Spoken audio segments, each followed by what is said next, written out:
Hello, everyone. Welcome to another episode of The Beautiful Nightmare. I am your host, Jess. Thank you so much for stopping by.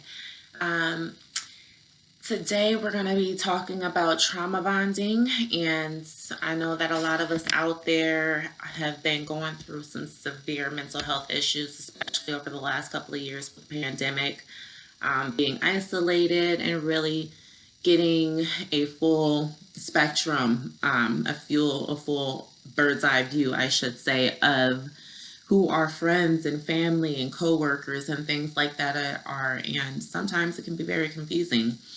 And I am a self-diagnosed, trauma bonded, scapegoated, narcissistically abused woman, person here on earth, because it doesn't matter if we were male or female, we all have been subjected and victimized at some point in our lives by people who just abuse you. And honestly, I will say that when you are abused by people, it takes the fact that we haven't done our own healing and that this person that has done this to you also has some severe mental health and healing issues that they need to address themselves. So thank y'all so much for coming. Feel free to comment, like, subscribe, and share. I appreciate all of you for coming in today, and I really hope and pray that these words resonate with you.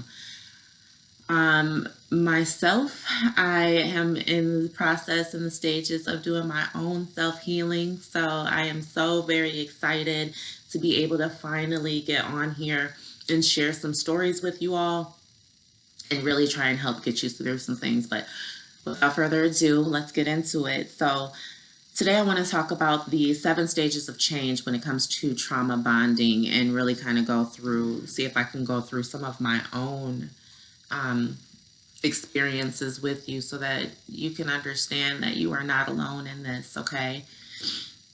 And the model that I have is called Elizabeth Kubler. She created this model for the 7 stages of change, and I'll drop that link below so that you can actually read the whole PDF. But the first stage is shock. So when you're trauma bonded and you really start to begin to realize that something is wrong in the relationship, like maybe it's a sibling, maybe it's a parent, maybe along the way you kind of had some uncomfortable feelings and acknowledgments that people are just not quite being healthy towards you as they should.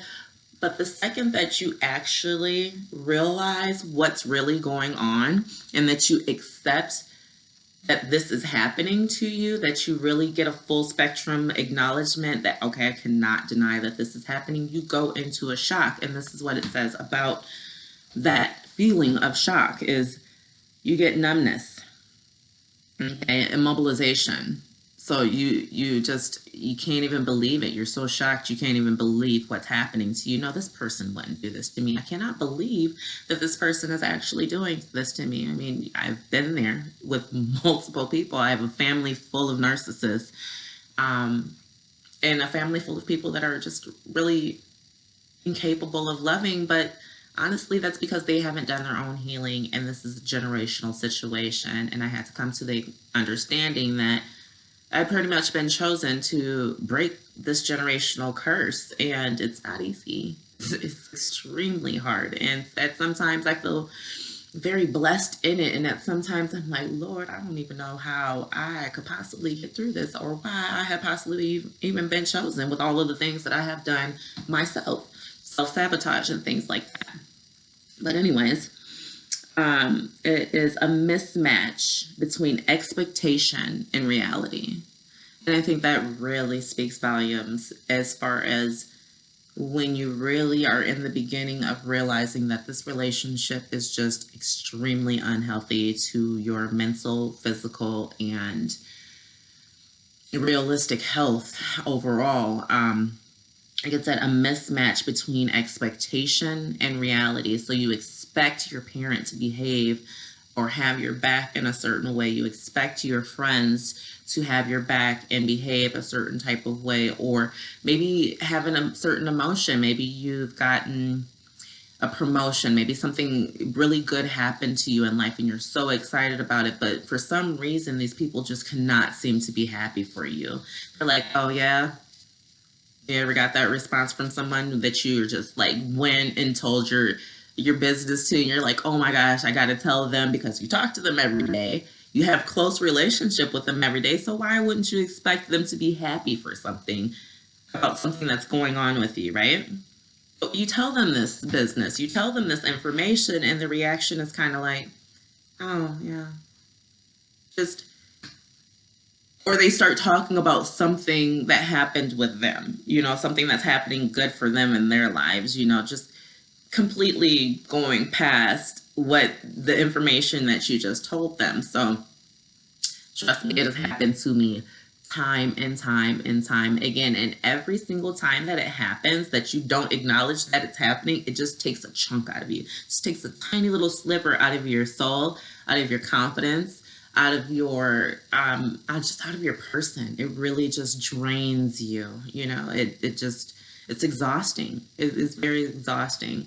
And that's why it's so important to do the healing. And that's why it's so hard to do the healing, because every time you go back, it just takes a little bit more out of you. It takes a little more strength out of you, okay? So that's number one, going into shock, numbness and mobilization, mismatch between expectation and reality, okay? So take care of yourselves, all right? Second stage is disbelief. Just like what I just said, you can't believe that these people, that they've had this type of reaction, considering that you talk to them all the time. You might very well have their back tremendously. And this has been my experience as well, where I have a lot of the people that I have expressed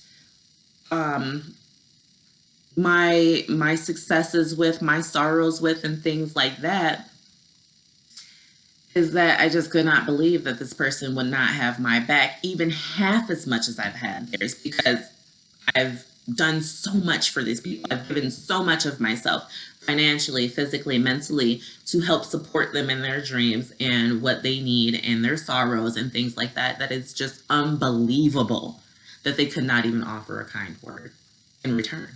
It's just unbelievable.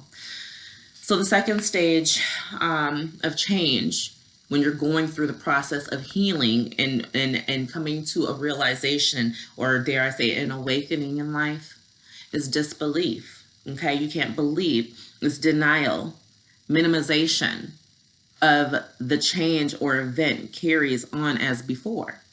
Denial or minimization of the change or event carries on as before. So that's what I was talking about the first time with the shock. Like, it just takes little chunks out of you every time that you don't take it for what it is. When people tell you, we all have heard this. When somebody tells you who they are, believe them. Okay? Don't try and make them to who you want them to be. Doesn't matter if it's your family. It doesn't matter if it's your friend. It doesn't matter if it's your coworker. It doesn't matter if it's a person on the street. It doesn't matter if it's your spouse. It doesn't matter if it's your children. When people tell you who they are, believe them.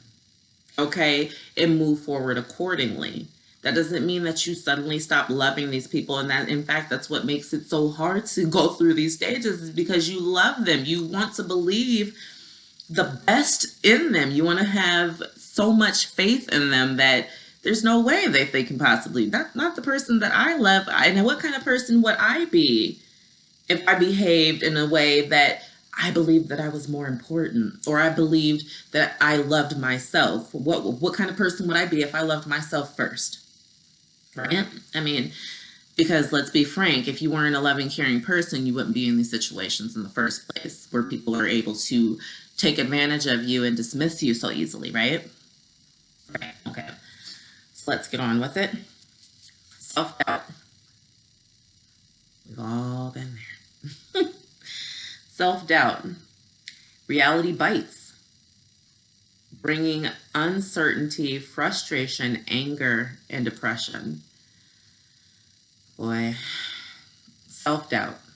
Reality bites, bringing uncertainty, frustration, anger, and depression. I think that's what it is too, is that once you do come to the realizations that these situations, and once you come to once you get to the third step of self-doubt, at that point, you are realizing that these situations, these conversations, these behaviors, these blame shifting, and all the other toxic, dysfunctional habits are repeating themselves. So it's becoming a situation where you can no longer deny that it's happening because you're consistently feeling some type of way. You're consistently feeling frustrated because the reality and the expectations do not line up. You're being angered at the fact that for whatever reason you keep allowing the situation to reoccur. Okay? And then you become depressed because you feel like you have no control over the situation. You feel like you can't do anything to help mediate or change the situation, partly because you are coming to the realization that you're going to have to be the change, and that is hurtful. You don't want to have to change because you love this person. You don't want to have to dismiss this person because, and I think subconsciously that's at this point what we're realizing is that we're probably going to have to dismiss this person from our life. So we're going to have to take some kind of step back and create some kind of distance. But mind you, the only people that are able to cause this kind of devastation in your life are people that you are in regular contact with. These are people that you speak to on a regular basis. These are people that have your deepest, darkest secrets. These are people that you have helped in situations time and time and time and time again, and maybe sometimes vice versa. But again, it's not ever on the level of mutualness, mutual care, and that you have for them. They're never doing enough, as much for you as you're doing for them. It's not even a 50-50. It's not even like I'm going 100% and you're coming back with 50% of that. It's never even that. I have so many situations where, man, I have just gone hard in the paint for the people that I love, and I've been left in the dust every time that I have needed their help. Even just a kind word wasn't even offered, you know? So I think, yeah, number 3 is self-doubt, and that is where things start to get bumpy and start to get rocky because you're really starting to, your body and your mind is starting to tell you, like, you do realize that you have to live with you, right? You can't just keep allowing people to treat you this way, okay? So let's move on to number 4, acceptance, right? Letting go of old attitudes and behaviors. That is tremendous. Letting go of old attitudes and behaviors. And that's number 4 of acceptance, which is, oh, y'all. Okay. So basically, it's like what I just said. It comes to the realization that you have to be the change. You're not going to be able to change these people in your life. You're going to have to be the change, which only makes things harder. Because when people are used to you coming to their rescue, when people are used to you not standing up for yourself and things like that, and you start doing that, whoo, baby, they gonna be mad. Okay, they gonna be mad. They're gonna start blame shifting.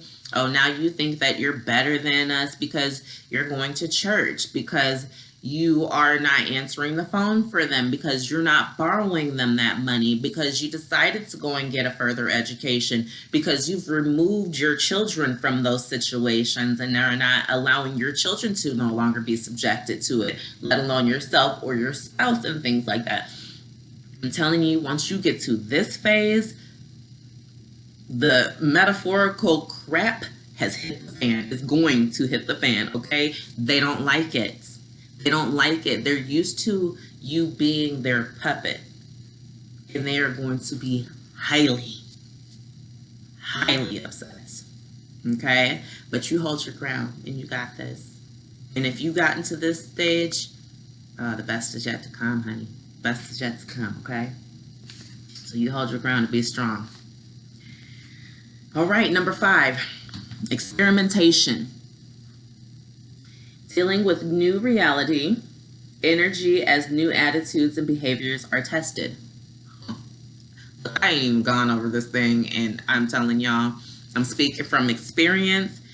That's exactly what I just said, okay? Experimentation, dealing with new reality and energy as new attitudes and behaviors are tested. Like I said, once you have come to the acceptance of, okay, I'm going to have to be the change because these people clearly are not going to be capable of showing me the respect and the love that I deserve, they're going to be highly upset. Okay, and you're going to be in a situation where you're going to have to stand your ground because there's going to be a lot of blame shifting going on. Oh, you think you're better than us. You're up on your pedestal. You think this, that, and the other thing. And honestly, it's amazing how quickly, once you start standing up for yourself and you start standing in your truth, it's amazing how quickly the people that are your best friends, that are the people that you have had their back unwaveringly, how quickly they will turn on you. It's amazing.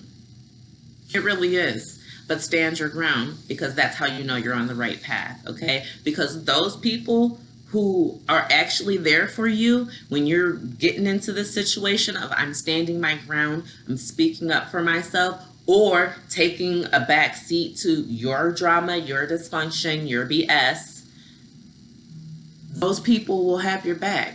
Because they'll know and they'll understand what you've gone through, and they will be there for you regardless, okay? But the people that that were only out for what you can offer them, oh, they're going to be hot. They are going to be upset, honey. Trust and believe. They are going to be mad. And they're going to go ahead and they're going to go on a smear campaign. So be ready for that. They're going to start talking about you to anybody that has time to listen, okay? And the people that they're talking to don't even have to agree with them. They just want to smear you. All right, that's all it's about. So they're going to be highly upset. So that's and you know, you're going to feel incredibly isolated. You're going to feel incredibly alone because you're not going to understand why these people suddenly turned on you.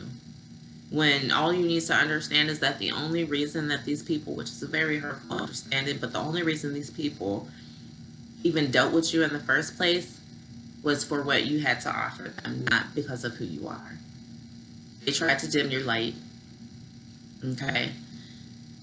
They tried to dim your light so that your light could only be directed at them. They knew that your light would shine so bright that eventually you would outgrow them. And that's what happens with a lot of people. They're so afraid to move into their own light that they like to suck the light of other people, you know. And a lot of these people, when you're dealing with them, it feels like a black hole. Like no matter how much you give them, they just keep taking, and they have no problem with it. So they're not even doing their own self-work. They're just constantly stealing your light. They're just constantly stealing your joy. They're just constantly stealing your resources. And it's absolutely ridiculous, while at the same time never being capable of offering anything productive in return. It's really sad, but you got to do the work. Do the self-healing, isolate yourself, pray, meditate, eat good, exercise, get back into the things that made you, you know, before you fell off and started thinking, started trying to give everyone else what they needed, okay? Lord of mercy. All right. Number 6, search for meaning. The new situations becomes real, questioning what has happened and why. The new situation becomes real, questioning what has happened and why.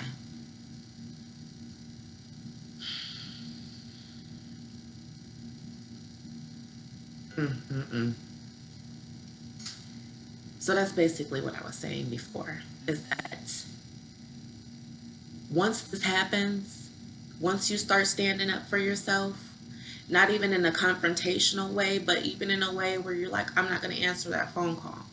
I'm not going to call that person back. I'm not going to borrow this person money. I'm going to, and if it gets into a situation where you literally have to stand your ground and say no, or if it gets into a situation, like for instance, when going through my healing process, once I got to number 5, which was the experimentation, dealing with new reality and stuff like that, I wrote letters to some of the people that I was trauma bonded to. I wrote a letter to some of these people, and I wasn't accusatory. You know, I was just like, hey, I'm taking some time out for myself. I need to focus on what I need to do in life. I have completely ignored myself for the wrong reasons, or I've self-sabotaged based on the fact of people subconscious, kind of sideline telling me like, you're not good enough. Some people will come out and be bold enough to be like, you're not good enough. And some people will just be like, well, I don't understand why you would do that. Or just try and say little things to try and take your confidence away, to try and take the wind out of your sails. Like, you want to go back to school and further your education. Well, why would you go and create more debt for yourself? When, and then that triggers you because you're already in a situation where you're struggling with your bills. You know what I mean? But that's the reason actually that you wanted to go back and continue your education, is so that you wouldn't have so much struggle with your bills, right? But then this person comes along and they're like, well, if you're already struggling with your bills, why would you create more debt? It's like, and it kind of makes sense to you, but at the same, it's crazy making like that. It's things like that. But as I was saying, searching for the meaning, the new situation becomes real, and then you start to question, why did I allow this to happen for so long? I wasted so many years. I've wasted this much time. How did this happen? How did I fall into such a slumber where I was allowing these people to behave like this towards me, where I was actually being suckered into these situations? So you really begin to blame yourself, and don't do that. Don't do that. I mean, we have to acknowledge the things that we have done to allow these things to happen. We have to acknowledge the self-sabotaging ways that we've behaved to get us into the situation. But we also have to realize that we're only human. We're only human. And we also have to acknowledge that the people that were doing these things to us, they're just as hurt and just as afraid. And they have not done the healing work. You are in the healing process. And this is why they're upset with you, because, quite frankly, they haven't done the work. And they can't see why you're so strong. Why do you think that you're so much better than everybody else when just maybe 2 days ago or 2 weeks ago or 2 months ago or even 2 years ago, whatever? Why all of a sudden do you think that you're better? Huh?